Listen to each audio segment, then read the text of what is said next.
Good afternoon, student. This is your Hindi class. I am your Hindi teacher SK Upadhyay. कल के lecture में हम लोगों ने कृतिका जो है तीसरी बुक जो है उसके बारे में लेक्चर में पढ़ा था, लेकिन आज हम लोग ई बुक की मदद से पढ़ेंगे, जिससे जिस स्टूडेंट के पास बुक नहीं है वो भी इस चैप्टर को अच्छी तरीके से समझ लें। इसमें हम लेक्चर को एक्सप्लेन करेंगे। इसमें जो कृतिका का चैप्टर फर्स्ट है वो सीबीएसई ने हटा दिया है। चैप्टर सेकंड मेरे संग की औरतें हैं। इसकी लेखिका मृदुला गर्ग हैं। मृदुला गर्ग ने इसमें अपने नानी के बारे में शुरू में बताया है कि लेखिका ने अपने नानी के बारे में ये बताने का प्रयास किया है कि लेखिका ने अपनी नानी को कभी देखा नहीं था, केवल उनके बारे में सुना था, क्योंकि लेखिका की नानी की मृत्यु लेखिका की माँ की शादी से पहले ही हो गई थी।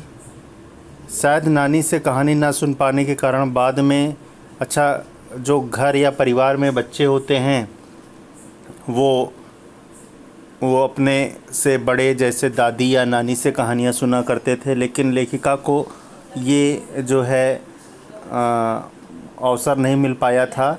इसलिए लेखिका 3 बहनें थीं, आपस में ही एक बहन बड़ी बहन छोटी बहन को कहानी सुना देती थी और छोटी बहन सुन लेती थी। लेकिन नानी से कहानी भले ना सुनी हो, नानी की कहानी ज़रूर सुनो। नानी के बारे में लेखिका को मालूम था और बहुत बाद में जाकर उसका असली मतलब लेखिका को समझ में आया। पहले इतना ही जाना कि मेरी नानी लेखिका ने जाना कि लेखिका की नानी जो है परंपरावादी, अनपढ़, पर्दा करने वाली औरत थी। लेखिका के पति शादी के बाद उन्हें छोड़कर वकालत पढ़ने के लिए विदेश चले गए थे, जहां उन्होंने कैम्ब्रिज विश्वविद्यालय से डिग्री लेकर के जब वे लौटे और तो वहां के वो रीति रिवाज में इतने ज़्यादा लिप्त हो गए थे कि उसी तरह जब वो भारत में आए तो उसी प्रकार का रहन सहन उनका हो गया था। लेकिन लेखिका के नानी के अपने रहन सहन पर उसका कोई प्रभाव नहीं पड़ा। नानी का रहन सहन अलग था और लेखिका के नाना का रहन सहन अलग था। लेखिका अपने नानी के बारे में बता रही, उन्होंने अपनी किसी इच्छा, आकांक्षा या पसंद नापसंद का इजहार कभी पति के सामने जाहिर नहीं किया कि ये मेरी इच्छा है, ये मेरी पसंद है, ये मेरी पसंद नहीं है। बहुत ही साधारण महिला थी लेखिका की नानी। पर्दा करने वाली स्त्री थी, पर जब कम उम्र में लेखिका की नानी ने अपने को मौत के करीब पाया तो लेखिका की माँ की उम्र उतनी समय 15 वर्ष थी, जो कि नानी की इकलौती बेटी थी। तो लेखिका की नानी को अपनी बेटी की शादी की फ़िक्र जो है सताने लगा।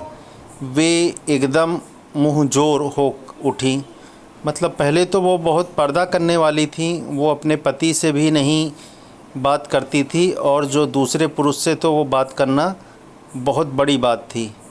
लेकिन जब उन्होंने अपने को मौत के करीब पाया तो उन्होंने पर्दे का लिहाज छोड़ करके लेखिका के नाना के दोस्त, जो कि स्वतंत्रता सेनानी प्यारेलाल शर्मा जी थे, उनसे मिलने की इच्छा उन्होंने जाहिर की। उनकी इस इच्छा को सुनकर परिवार के सभी लोग जो है आश्चर्य में पड़ गए कि जो महिला कभी भी अपने पति के साथ मुखातिब नहीं होती थी, पर्दा करती थी, वो किसी दूसरे पुरुष से मिलना क्यों चाहती है और उनके सामने क्या बातें करना चाहती हैं। लेखिका की नानी का जो है आखिरी वक्त था, तो लेखिका के जो नाना थे उन्होंने किसी प्रकार का तर्क वितर्क नहीं किया और उन्होंने बिना समय ख़राब किए हुए तुरंत अपने दोस्त प्यारेलाल शर्मा जी को लेने के लिए चले गए और उनको ला करके अपने पत्नी के सामने पेश कर दिया। अब जो नानी ने कहा कि वह और भी आश्चर्यजनक था। उन्होंने कहा कि प्यारेलाल शर्मा जी से उन्होंने कहा कि आप मुझे एक वचन दीजिए कि मेरी लड़की के लिए आप वर आप तय करेंगे। मेरे पति तो साहब हैं, मतलब चूँकि वो विदेश से पढ़ के आए थे, उनका ठाट बाट एक साहब की तरह था। तो ये कहें, और मैं नहीं चाहती मेरी बेटी की शादी साहबों के फर्मा बरदार से हो, मतलब आज्ञा से हो। आप अपनी तरह आज़ादी का सिपाही ढूंढकर उसकी शादी करवा दीजिएगा। कौन कह सकता था कि अपनी आज़ादी से पूरी तरह बेखबर उस औरत के मन में देश की आज़ादी के लिए ऐसा जुनून होगा। बाद में लेखिका को समझ में आया कि दरअसल वे निजी जीवन में भी कभी आज़ाद विचारों वाली रही होंगी। ठीक है, उन्होंने नाना की ज़िंदगी में कोई दखल नहीं दिया, ना उसमें साझेदारी की, पर अपनी ज़िंदगी को अपने ढंग से जीती ज़रूर रहीं। पारंपरिक घरेलू उबाऊ और खामोश ज़िंदगी जीने में आज के हिसाब से क्रांतिकारी चाहे कुछ ना रहा हो, दूसरे की तरह जीने के लिए मजबूर होने में असली आज़ादी कुछ ज़्यादा ही थी।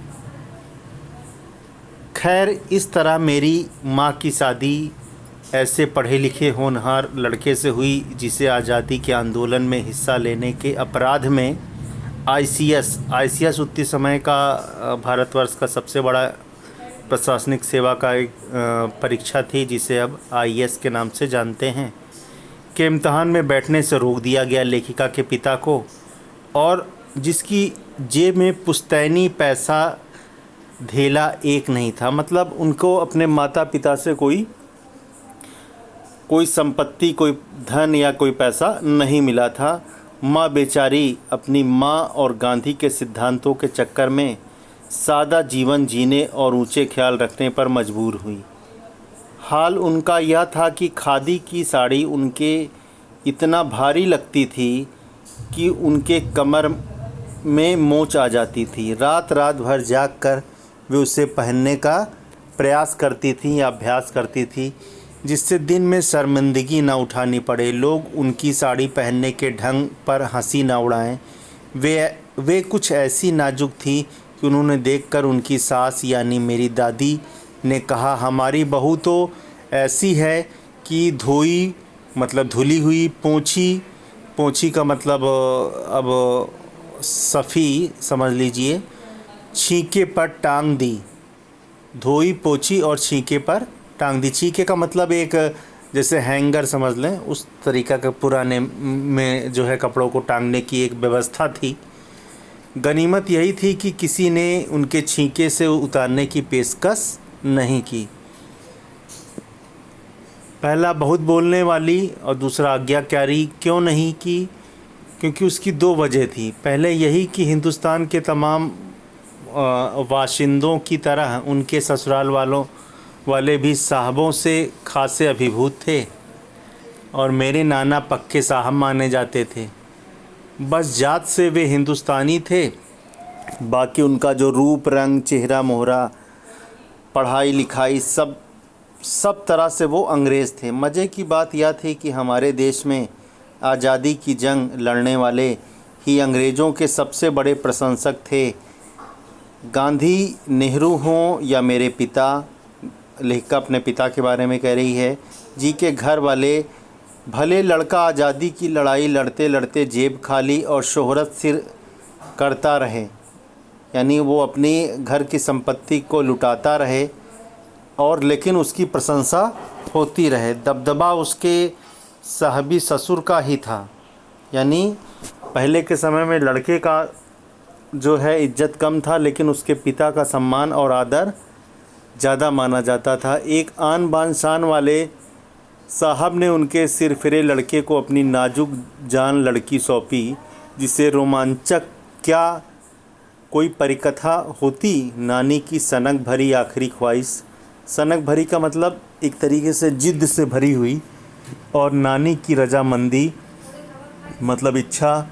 वे रोमांचक उपकथाएं थीं, यानी छोटी कथाओं को उपकथा कहा जाता है, जो कहानी के तिलिस्म का मतलब उसके समझ लीजिए जो जादू या गुप्त बातें को गाढ़ा बना चुकी थी, मतलब और भी उसमें संदेह पैदा कर दी थी। दूसरी वजह माँ की अपनी शख्सियत थी, अपनी जो है पर्सनालिटी थी, अपना व्यक्तित्व था, उनमें खूबसूरती, नज़ाकत, गैर दुनियादारी के साथ साथ ईमानदारी और निष्पक्षता कुछ इसी तरह घुली मिली थी कि वे पारिजात से कम जादुई नहीं मालूम पड़ती थी। जैसे पारिजात का व्यक्ति दूसरों के कल्याण के लिए बना होता था, वैसे ही लेखिका की माँ भी दूसरों का यानी पर कल्याण पर ज़्यादा विश्वास करती थी। उनसे ठोस काम करवाने की कोई सोच भी नहीं सकता था। हाँ, हर ठोस और हवाई काम के लिए उनकी ज़ुबानी राय ज़रूर मांगी जाती थी। ज़ुबानी राय का मतलब मुंह से उनका अनुमति मांगी जाती थी और पत्थर की लकीर की तरह निभाई भी जाती थी। मैंने अपनी दादी को कई बार कहते सुना था, हम हाथी पे हल ना जुतवाया करते, हम पे बैल हैं। बचपन में ही मुझे इस जुमले का भावार्थ का मतलब उसका अर्थ समझ में आ गया था। जब देखा था कि हम बच्चों के ममतालू परवरिश, ममतालू का मतलब ममता के तले या ममता के छाँव में परवरिश के मामले में माँ के सिवा घर के सभी प्राणी मुस्तैद रहते थे, मतलब तैयार रहते थे। दादी और उनकी जो जिठानियाँ थीं, यानी उनके जो है पति के जो है बड़े भाई की जो पत्नियाँ थीं, उनको जिठानी कहते हैं। जिठानियाँ ही नहीं, खुद जो आदमी लोग होते थे वो भी दादी के खुशामद में लगे रहते थे। पर ठोस काम ना करने का यह मतलब नहीं था कि माँ को आज़ादी का जुनून कम था, वह भरपूर था और अपने तरीके से वे उसे भरपूर निभाती रही थीं। जाहिर है कि जब जुनून आज़ादी का हो तो उसे निभाना भी आज़ादी से चाहिए, जिस तिस से पूछ करके उसके तरीके से नहीं, खुद अपने तरीके से लेखिका की माँ आज़ादी का जो है अपना फ़र्ज़ या अपने कर्तव्य को निभाती थी। आज के लेक्चर में स्टूडेंट इतना ही। Thank you for watching my video.